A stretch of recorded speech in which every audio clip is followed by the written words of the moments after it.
All right. Hello, everyone. I think we can go ahead and get started this afternoon. I'm sure we'll have a few people joining us as we get started. Whether you're tuning in with us live today or following up through the recording later, we are so glad that you're here.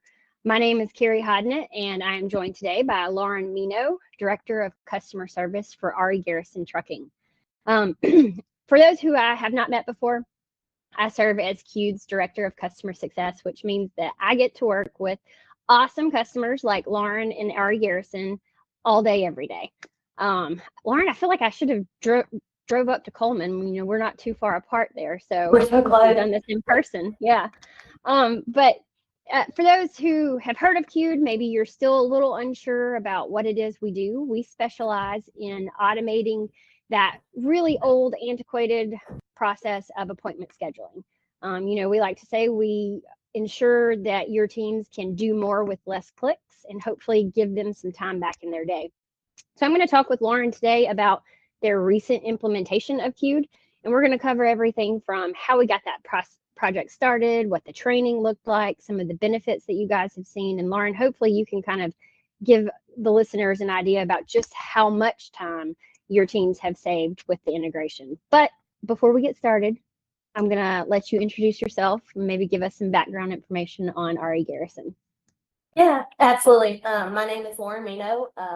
Like Keri said, I'm the Director of Customer Service at Garrison. I've been with this company for 8 wonderful years. Love it. Love transportation. Everybody's biased, but it keeps it interesting for sure. Garrison is based out of Cullman, Alabama. We are a 800 trucking operation, primarily shipping refrigerated foods.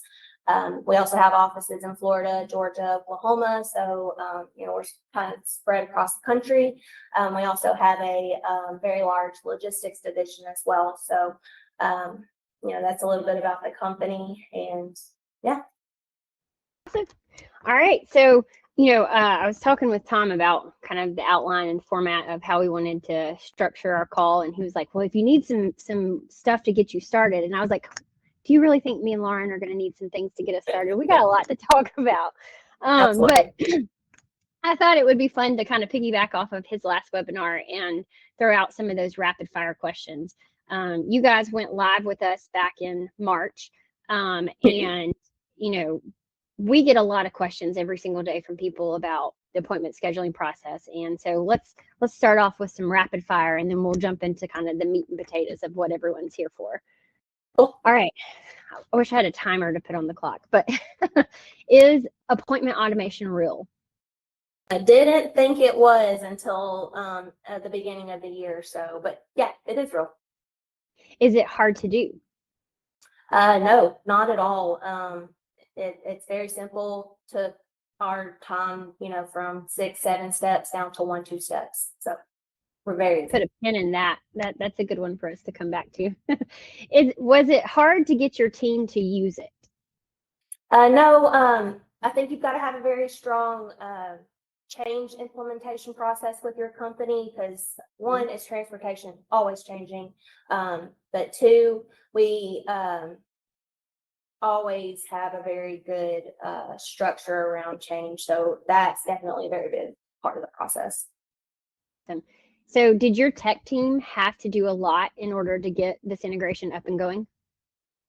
Not at all, really. I think there were just a couple asks, a couple of simple little procedures in the backfield that I know nothing about, but I do know there was not a lot of our IT team. So, and yeah, a lot of times when we think about tech integrations and all that's involved for an end user standpoint, there's just so much work that has to be done on the front end. And I think that one of our main goals with QUD is to make the whole process simple, not just for the end users, but the whole implementation and integration process simple. All right, so the last kind of rapid fire question is, does the QUD solution produce an ROI for your team? Yeah, I definitely think it would. I think one of the decision factors as a company that really stood out to us was the time that you guys projected that we would save. So I got really excited, about how can I apply that to my team and see how much time saving. So yes, definitely got an ROI. Awesome. right. So those was fun to get us kind of warmed up on and give the audience kind of some clue into some of the frequent questions that we get asked. When you think about scheduling appointments, I think Tom had mapped it out before, and it's like something like a 20-step process. When you think about having to open up a browser, type in a URL, log in your password, we kind of stepped through how many different steps that users are having to step through. And on our end, we thought, well, how can we reduce that? We have options to reduce it down to nothing, completely automated. But we try to take, as few steps as possible so that your users can truly save that time. When Garrison, when you guys were kind of evaluating solutions and what was kind of the main pain point maybe that led you guys to thinking, hey, we should evaluate some sort of solution to help us out with getting appointments scheduled? Yeah. So, being in this company for a while, I got to see the ins and outs of the crazy time of COVID, where everything kind of just blew up, and everyone's workload increased, and with that, the expectations of customers increased. So we've had to really shift our focusing on specific things. So something that I and we as a company have really been leaning towards is what processes can we automate. So, one thing I did was sent a survey out to my team, and I've got roughly 40 members in my customer service team. I sent out a survey that says, hey, out of all of the manual processes that you currently have, what would be the most beneficial as far as time savings? And I think I did that right at the end of the year because I had automated everything that I could at that point. And appointment scheduling got put at the very top of the list. And so I know that was kind of a thing at the time that hadn't really been presented to us. And so when we reached out to another company that had been onboarded with you guys and they shared their success story with us, it got us really interested because we're an 800 truck operation. We're scheduling probably anywhere between, I'd say, 300 to 500 appointments a day. And I've got a team of 9 individuals that do that. And so whatever time savings and processes that I can automate for them, my goal is not to add headcount if I don't need it, and take away some of those manual processes and replace them with automatic processes. It really helped add that value and helped the company not have to hire unnecessary people. You said, it's funny you say you kind of sent out a survey at the end of last year to kind of get an idea. You weren't truly thinking that appointment scheduling was a problem per se. It wasn't even on your radar. And I hear that a lot. Hey, appointment scheduling, we didn't really think of it as a problem because, people are doing it day in and day out. It's just a part of their every single day. But I guess your users were able to kind of sit back and evaluate what is taking up the most part of my day. And it sounds like you guys were spending a lot of time just booking appointments. Absolutely. I've been in that position of a scheduler. That's where I started out at the company. So, understanding that you're not just simply requesting an appointment. There are tons of different ways, tons of different portals, tons of different situations where you've got to schedule an appointment, and it really helped us, navigate around that as far as that time savings and being presented with an opportunity to decrease that through automation definitely helped us. Awesome. That's another thing is when you take a step back and think about appointment scheduling, it's hard to tie it to like revenue or the money that you can make on a load because you're just scheduling an appointment. But at the end of the day, those first to market appointments, if you're the first one to grab the best appointment of the day, I mean, it's going to be an easier sell for your drivers. They're going to be happier overall. Absolutely. And it helps meet our customer expectations because now with the commodity that we call, it's so time sensitive that as soon as we're receiving those orders from our customers, we've got to get out there and get that appointment because, it could result in a claim, even because we didn't get that load scheduled when we needed to as quickly as we needed to, and because it maybe got pushed out a day or two. Now, because of that commodity, we've got a claim. So now we're potentially avoiding claims because of those type of situations. Awesome. So, in one of the press releases that we did with you guys, you mentioned that the implementation process, it took under 30 days, right? And actually, I think 30 days was a stretch, because I feel like I remember we started talking, and within close to a week and a half, we had a plan together and how we wanted to train your users.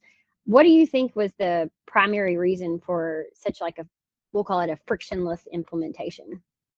Well, I think just the excitement of actually having this automation process presented to us definitely fed into it, not only with me, but with my team. It was really nice to be able to kind of walk out in the middle of the floor and be like, all right, guys, I found it. I found something that can automate some appointment scheduling for you guys. And, we also, Keri, you've been super involved on the entire process from a customer service standpoint. Me running a department of customer service, that those expectations as far as the involvement, the communication, the problem solving, super important, and you definitely exceeded those expectations. You even went as far as doing personalized training sessions between my group of 40 people that I have. We did 2 fully remote training sessions where you went through the process, you showed us your SOP, step by step by step, you answered any questions, and you've just been, very helpful along the way. Awesome. I love to hear that. I have a long background of kind of product implementations and seeing user adoption through. And so one of my true passions as a customer success is that user adoption piece of it. So when we had that first call trying to think through the training aspect, how do we want to train your users? And I've stepped through it differently with different customers. Some like to train in a smaller base. Some like to reveal it to a couple of groups at a time. But you guys were awesome. That first phone call you had, we were like, why don't we just do them all? Let's just throw them all together and do it and break it down into 2 sessions. And I was like, okay, we can do this. And it was great. I think, sitting from the actual tech provider side, I think that the reason it was so successful from the remote standpoint and doing it in such a large group was you bought into it. From the management standpoint, you were pushing to your teams that, hey, we are going to learn this. We are going to give it a shot. This is going to be the solution for this. And you had tested it out yourself. So it wasn't just something that you were kind of filtering through to your employees. I think that management buy-in is just huge when it comes to ensuring the success of any integration such as this. Yeah, no, I agree. And, one point that I threw out there when I made the announcement that we were going to move forward with this was, this is what you guys wanted. This is going to free up X amount of time.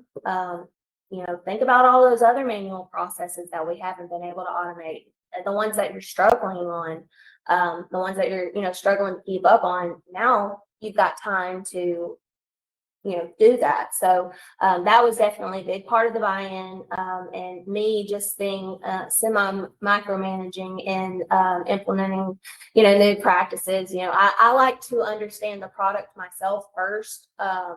That way, if you're ever not available for questions or any, we need something right then and there, I know what I'm talking about. I think the manager buy-in is very important too.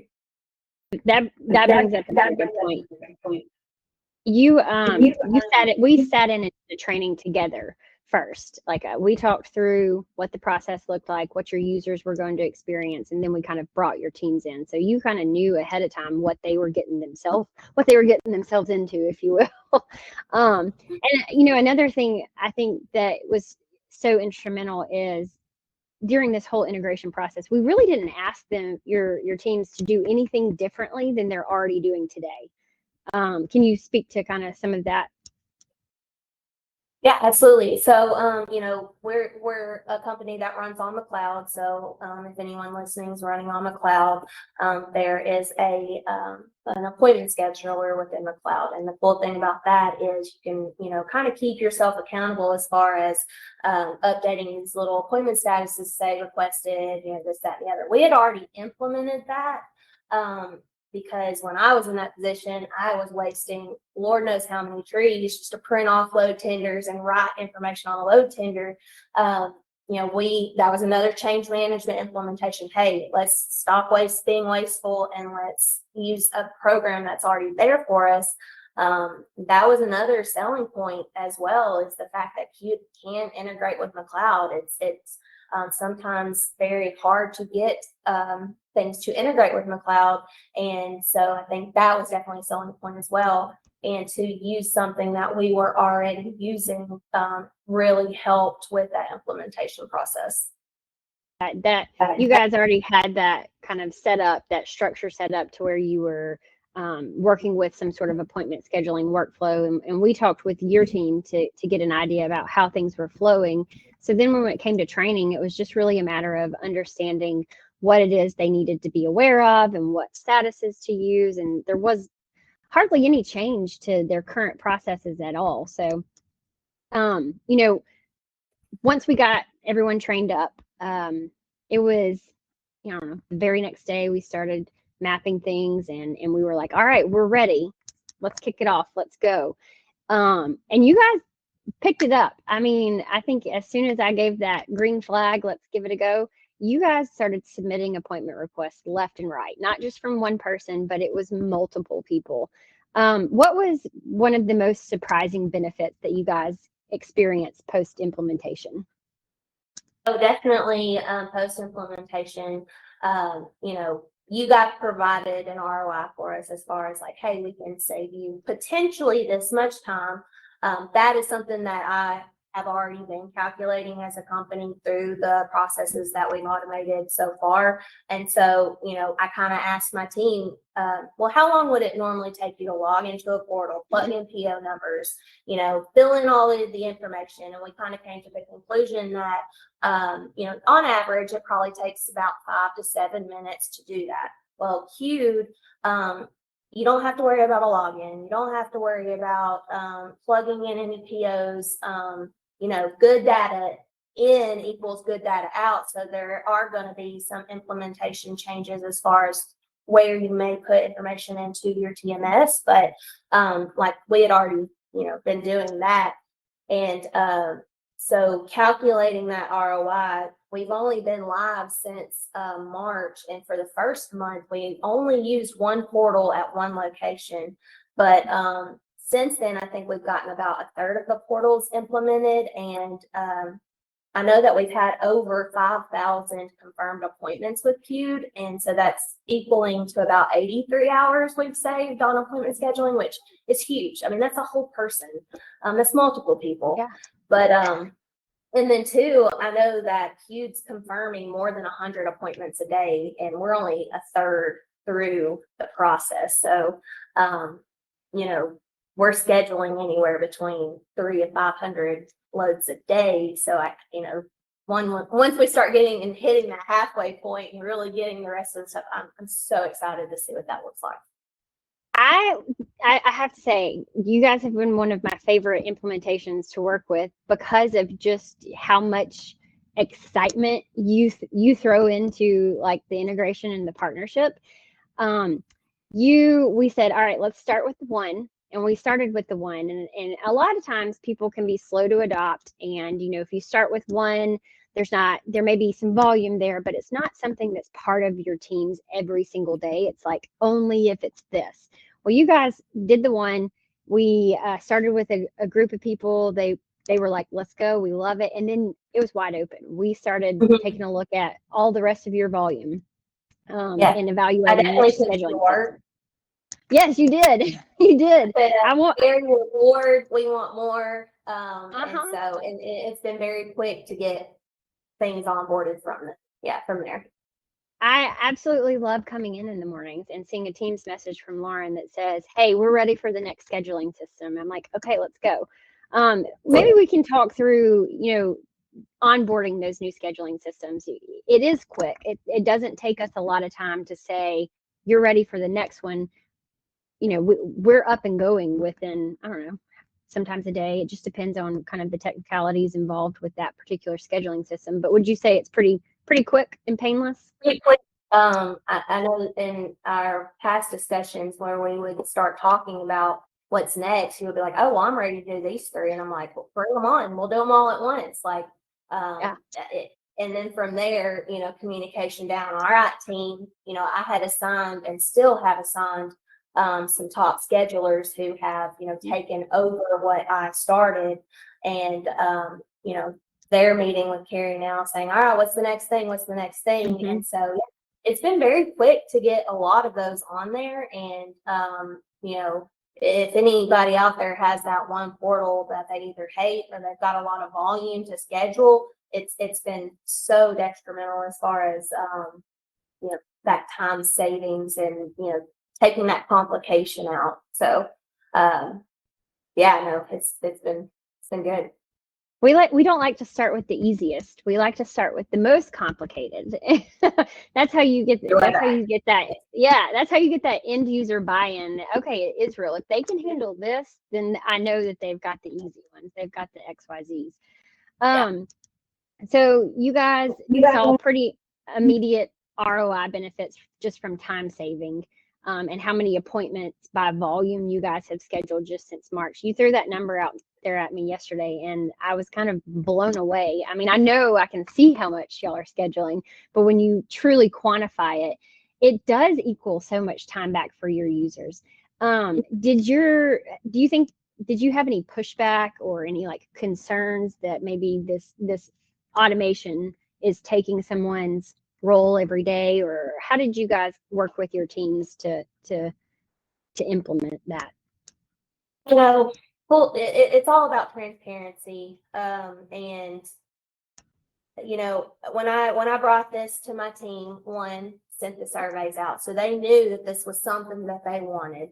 And I said, think about what time is being spent on this process that you can really put on another process. And as far as, the head count and people being worried, like I said, full transparency, this is not to replace a job. This is to free up time for you to put towards running your freight, communicating with your customers, building revenue. We like to solve problems. Love solving problems. It's one of our biggest things. So, it's just freeing up time essentially to allow your people to, have your business grow, because they're not so focused on doing these, I'm going to call them mundane tasks, but now they can use that time to talk with their customers, talk with the dispatcher, provide solutions to other problems. So it's all about freeing up time, and that's how I sold it to my group. Just give it one shot. Just try it one time. Yeah. That's typically what I say. Just send me one appointment. They also know that if it's not going to work, this is an open door policy. Come tell me it's not going to work, and come tell me why it's not going to work. Because then it's my job to say, okay, Keri, this is why it's not a good fit for this company. But good news is we never had to have that conversation. And I've had to have that conversation with companies before. Sometimes it fits and sometimes it doesn't. But this definitely fits with our Garrison. So, yeah. One other thing that I think you guys did a great job of in terms of kind of facilitating the implementation with your end users. You didn't just implement it and walk away. Like you said, you kind of we phased it in. You owned the project to start with. Then we brought a team of, kind of like a tiered ownership level of a group of people who had been scheduling. They kind of had an understanding of the workflow. They could help other users. So now they're kind of owning that communication with my team. And we're going back and forth on, all right, we're ready for the next portal. What are some of the benefits that you mentioned your customers are receiving? So it's not just your end users and your teams that are benefiting, it's your customers as well. And I'll totally speak on the customers, because that's 100% awesome, because we've had so much benefits on that side. But I spent a lot of time in the beginning process, making sure that I understood the product. And then when I sat there and was like, well, there's not much more that I can do to implement this, but I would love members of my team to take this over. You know, oddly enough, people do like that responsibility. You give them a job. Hey, this is important to the business. This is important to the company. Do you want to take this on? Do you want to help onboard this? You're going to get a really good sense of positivity and feedback, because your employees want that responsibility, especially if it's going to end well, benefit others, help reduce cost savings and stuff like that. So my team, the ones that I pass it on, they're very involved with you, and they're finding solutions to problems, and they're working with Keri and the team, and it's nice to see that delegation, because I've always been a terrible delegator. It's nice to see that delegation, and then see those members of your team actually, doing the work because they want to. And then, from the customer side, depending on what type of commodity or appointments you're scheduling, I don't know what happened in the last couple of years, but a lot of customers are requiring things to be done so quick, which is fine. It made us source companies like Cube to help us meet those customer expectations.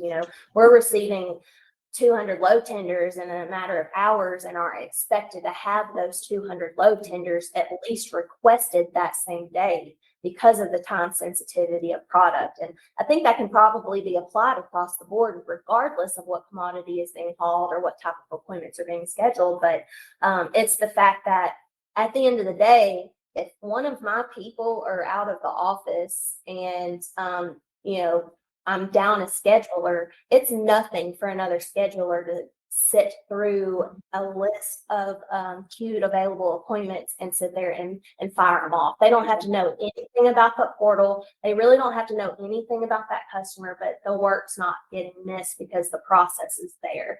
Understanding a basic knowledge of transportation times as far as, point pickup to point delivery. You don't really have to have knowledge of anything about the customer. You just use the process that you've been using, and you can apply it across the board.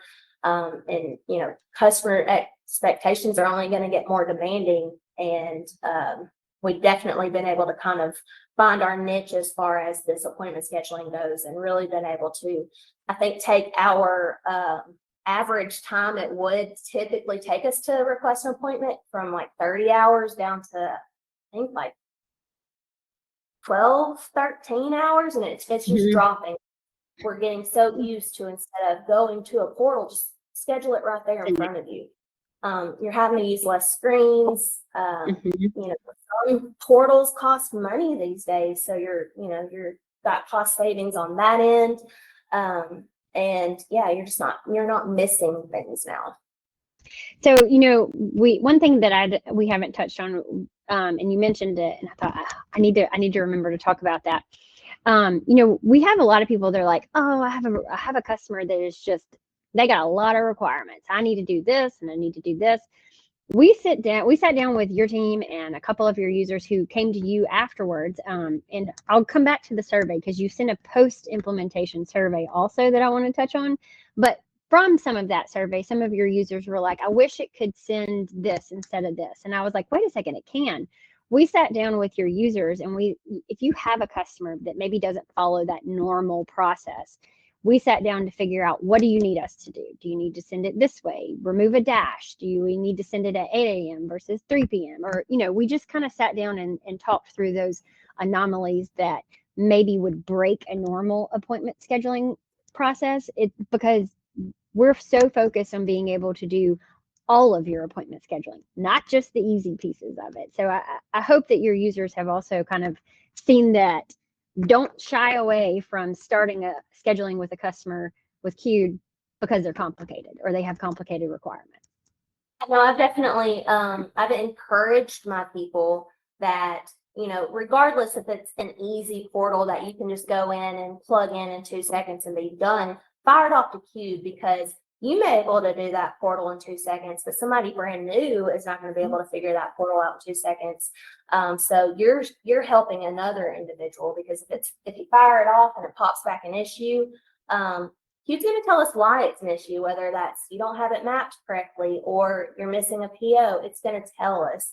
And I know another one of the concerns of my group was, well, what happens if Q schedules an appointment? We're getting email confirmations, visuals that, we held pretty tightly to as like a security blanket, just in case someone misses a delivery or shows up and it's scheduled incorrectly. Where's that data showing that we had an appointment? That was definitely a big concern, something that I myself asked because I knew it would be asked. And Tom, fresh out of the gate, was like, you got to have faith in the product. And as a backup, if you ever need documentation, it's right there in the Q portal as far as the processes go. So luckily, I think I've only had to pull like one confirmation in the last 4 months that we've had Q implemented, and it was a driver error. It wasn't even Q, it wasn't a scheduling thing at all. So, having that security blanket kind of just off of you now, it's actually, I think, given that little bit of flexibility and confidence to my team that their human mistakes are being reduced. It's funny, and I haven't ever shared this story with you, but when you guys went live, well, I say March, it was around April too, because we started talking in March and then we kind of officially went live in April, because the week that y'all went live, we took y'all live, and then a few days later, I flew off to the TIA, and I was gone for 4 whole days. And so me having implemented, we trained 2 different sessions, 40 users, like just kind of thinking through, okay, what I'm going to be away, how's this going to work? I didn't have a single thing come up from you guys. The process stayed running. It was fluid. It was smooth. I didn't have anything come over that was an exception. I actually think I remember seeing some messages traded back and forth, but your teams handled it within each other. Like they were able to piggyback off of each other and help the other one out. So I don't know. I think that kind of speaks volumes to the fact that we took you live in a week, and like 2 days later, I was away for 4 days, and I had access to Teams, but y'all were just out there. And well, if we ever get those exceptions back from Q, it's either for the most part, it's either we don't have the location map, so that's a super easy step. I mean, it's just like that. Like I said, good data in equals good data out. Maybe we didn't have a PO coded correctly or in the right spot, or Q, maybe we told them to go after a 7 a.m. appointment and all they had was 1 p.m. Well, Q's going to let us know before they just sit there and confirm it. And so, we didn't have to reach out, and still really don't have to reach out a whole lot. I mean, we may have a thing here or there, but it's normally responded to and fixed that same day, if not the next day. And we've even had and asked you for some specific modifications of where to send, the information on those exceptions, and they've been able to implement it for us. So, the fact that the software is able to learn not only the patterns of how POs are entered in, sometimes the customer may give you a 5-digit PO, but when you're scheduling, you got to put 2 zeros in front of it for some reason. Q can learn that. And so that's definitely been one of the positives, because that's information that now, if I have somebody brand new coming off the street who doesn't know to put those 2 POs or to put those 2 zeros in front of that PO, they don't really even have to worry about it because Q's handling it. It's already there. So, and I think the thing that definitely excited me and the team were looking at that list of portals and saying, oh my gosh, we schedule so much with them and them and them and them and them. It was that excitement that, like, what am I going to have my schedulers do now? I'm going to have them chasing money or doing something. Like, that's the whole point, is, free up time to really go after what's important. Yeah, absolutely. And there's still a human component involved with our conversations and cued learning from your users and making sure that we fully understand what it is you guys need. And going back to that survey, you sent out a post implementation survey to your whole team, basically asking them to grade us. Tell us, is it worth it? Did we do good? Did what are we missing? And I love that because it just shows that you're still bought in, but also it gives them an opportunity. We welcome the feedback. We want to hear, well, it worked this, but we need this. And I took a look at those survey results, and I mean, it was beautiful to read. But also, we got a lot of feedback from it. So there were a couple of things that we took on our end as, you know what, that would be a good improvement for us. Let's go ahead and implement it so that other customers can benefit for it. So I feel like I want to say thank you for that survey because it just Well, I feel like I need to send continual out feedback. another one. I feel like I need to send out another one because it's been, I think, 1 or 2 months since I sent that post implementation out, and we've onboarded, more portals since then. So I honestly, now that I've had more users using it for an Mhm. extended amount of time, I might send out another one and see, well, we've already improved here and we've already done this. What else do we want to see? Yeah, Can we bring it on. get it done? So yeah. Yeah. Awesome. Well, we're coming to a close over here, but I would say that, the last thing I'd want to ask is for anyone else out there that has been evaluating a similar solution or they've taken a look at Q to see can they help us, or, they didn't even realize that appointment scheduling was something that they needed to get assistance with. What is some advice you might pass on to other companies considering similar solutions? Ask your people. They're either going to be overworked and tell you exactly what they want to see done, or you're going to have some people out there with some really good ideas. It's like, hey, why haven't we checked into this yet? Like I said, until the end of last year, really the beginning of this year, I didn't think appointment scheduling could be automated. And, I really was sitting there just like, come on, give me something.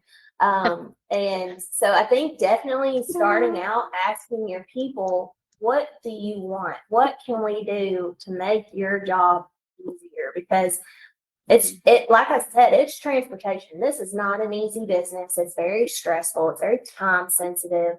Um, you know, it's a great business to be in. I love being in transportation, but it's competitive and you got to be better than your competitors. And programs and these solutions like Q allow us to be better and competitive and quick. And it's all about being better.